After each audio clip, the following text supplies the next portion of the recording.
ब्रेकनंतर महत्त्वाची बातमी आहे। रोहित शेट्टींच्या घरावरील गोळीबार प्रकरण आणि या प्रकरणी आणखीन एक सीसीटीव्ही आता समोर आलेला आहे।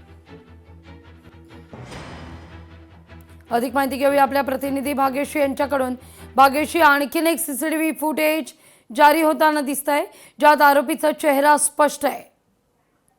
नक्कीच आपण बघितलं, काल रोहित शेट्टी याच्या घरावर गोळीबार झालेला होता। परवा रात्री मध्यरात्री तो गोळीबार झाला।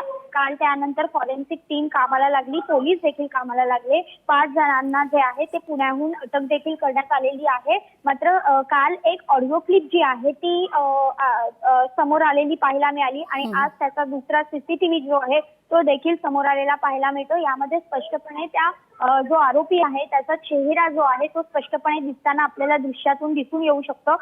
तो बाईक घेऊन आलेला आहे। बाईकवर तो आला, त्यांनी अर्ध्या चेहऱ्याला मास्क बांधलेला आहे आणि अर्धा चेहरा जो आहे तो त्याचा ओपन आहे।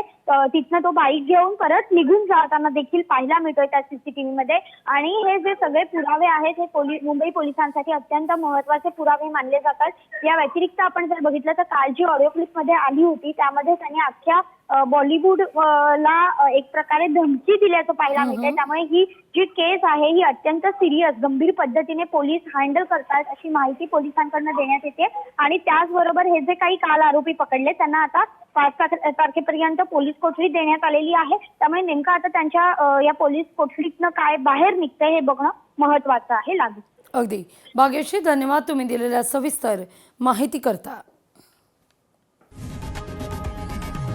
लोकशाही मराठी ऐका, पहा, जागरूक रहा।